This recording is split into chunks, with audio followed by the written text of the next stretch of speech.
¿Qué tal? Buenas noches. Sean ustedes bienvenidos a este espacio de conversación de nombre Punto de Fuga. Y bueno, hoy es un día para mí trascendente.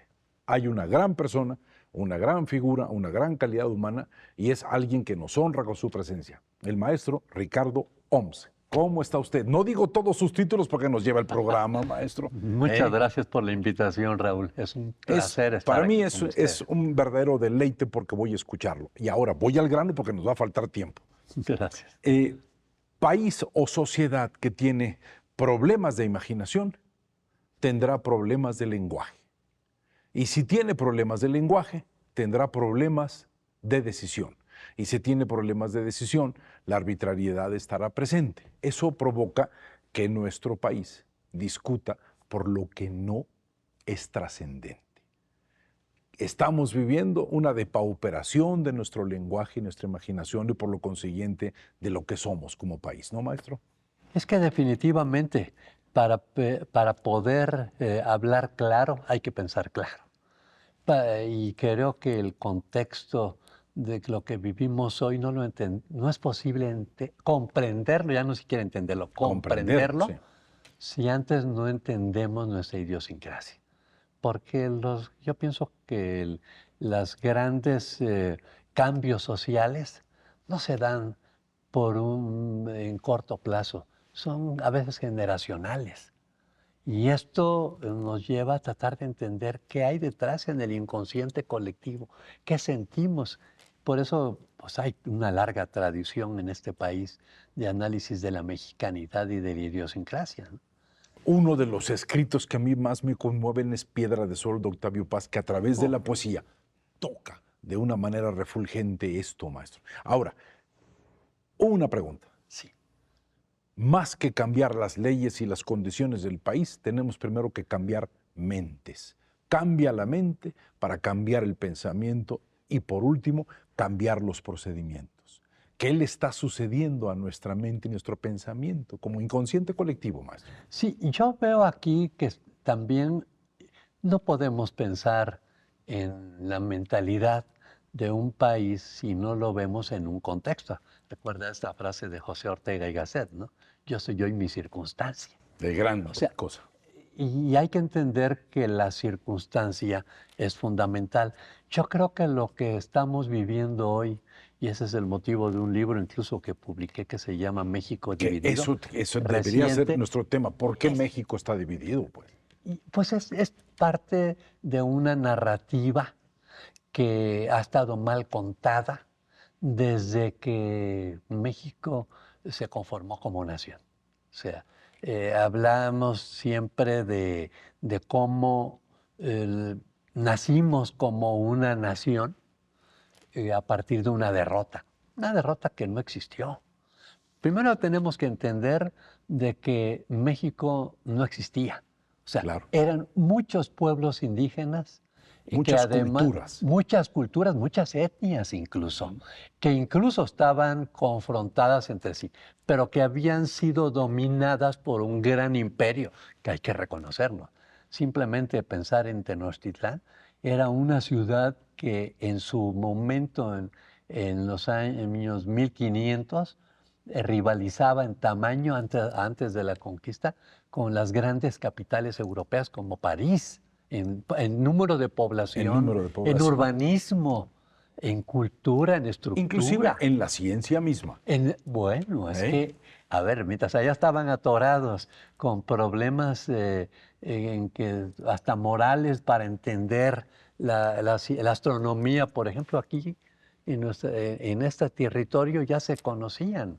Se desarrollaba sin el problema del teocentrismo europeo que acababa con todo. Exactamente. Entonces, era una gran ciudad, pero no pudo ser conquistada por 850 españoles con 15 caballos y 16 cañones, que es lo que nos han dicho desde entonces y con gran crueldad. No existió eso. La realidad es que la narrativa ha sido favorable a la manipulación política desde que México se constituyó como una nación y desde que hicimos la independencia. Lo que hubo que fue pues una rebelión, como mencionas, de todos los pueblos sojuzgados por el Claro. imperio azteca o imperio mexica, al grado de que Hernán Cortés, en la segunda carta de relación Grandes documentos, maestro. al rey Carlos I de España, le dice que él pudo lograr tomar Tenochtitlán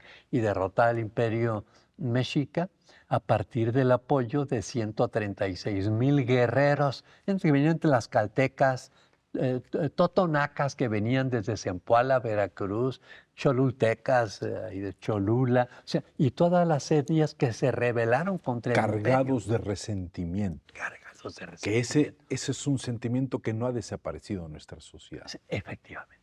Y entonces aquí cuando entendemos esto decimos, ¿y por qué siempre andamos con el ánimo de derrotados? ¿Por qué este país es tan desconfiado? Pues es desconfiado porque es la sensación que tiene la persona vulnerable que piensa que por ya desde Que su alguien fue destino culpable de esto. y que hay un culpable porque porque hubo una invasión extranjera hace 500 años que destrozó a toda una cultura. Yo diría, no, ¿cuál? Destrozó. Realmente este territorio tenía muchas culturas, era pluricultural.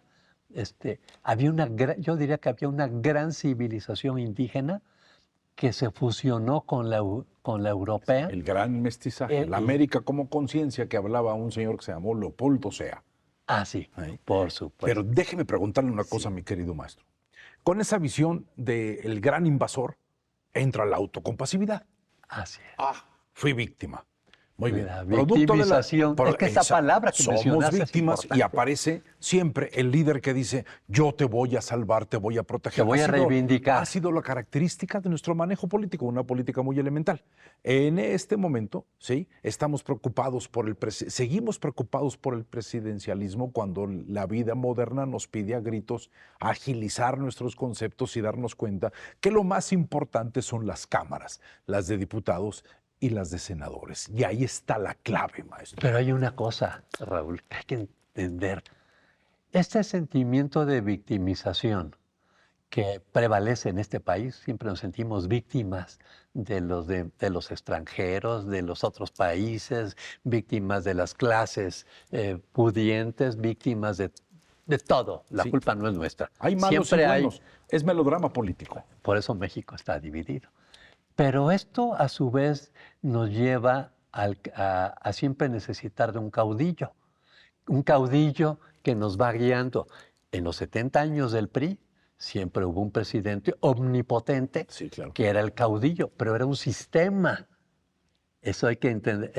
Era el sistema el que nombraba a su representante. Y creaba un dios y lo mataba a los 6 años. En los 6 años venía el próximo. Venía un sacrificio para tener un nuevo dios. Así es.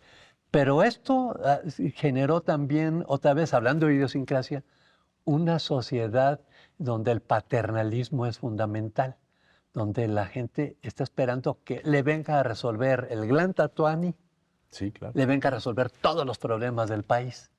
Y eso es la cosa más antidemocrática que hay, porque le quita la responsabilidad a la sociedad de resolver sus problemas, que ese es el concepto de la democracia, ¿no? Es la sociedad, y la sociedad está representada por 500 diputados y por 132 senadores, ¿sí? Y entonces ahí es donde debiésemos estar preocupados. Pero es que Por primero esa representación nuestra. es más, no son nuestros jefes, son nuestros representantes y nuestros subordinados. Y aquí en México, con esta visión paternalista, les hemos dado el poder de ser omnipotentes y llegar ahí. Es un mal que yo le llamo liderazgo parental. O sea, comportarte como si fueras el padre de una sociedad, no simplemente un hombre que tiene que servir a una sociedad. Son la confusión de los problemas de liderazgo. Pero tú hablaste de democracia, maestro.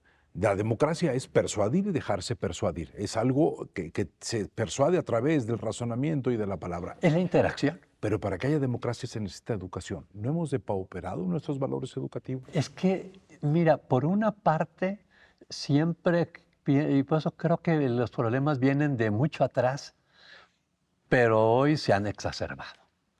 Claro. Se han exacerbado por condiciones políticas muy nuestras de este momento y de la cultura política de hoy, sobre todo en estos últimos años, ¿sí? Y además en un contexto global donde de repente México, que es una de las 20 potencias económicas y comerciales del mundo, parte del G20, Sí. de repente somos la 14ª o la número 14 o somos la 16ª o 16, pero nunca salimos de ahí porque es una gran potencia. Pero de repente en la globalización, donde hoy nada se puede esconder porque este contexto es de transparencia, las redes sociales significan transparencia, nada se puede ocultar.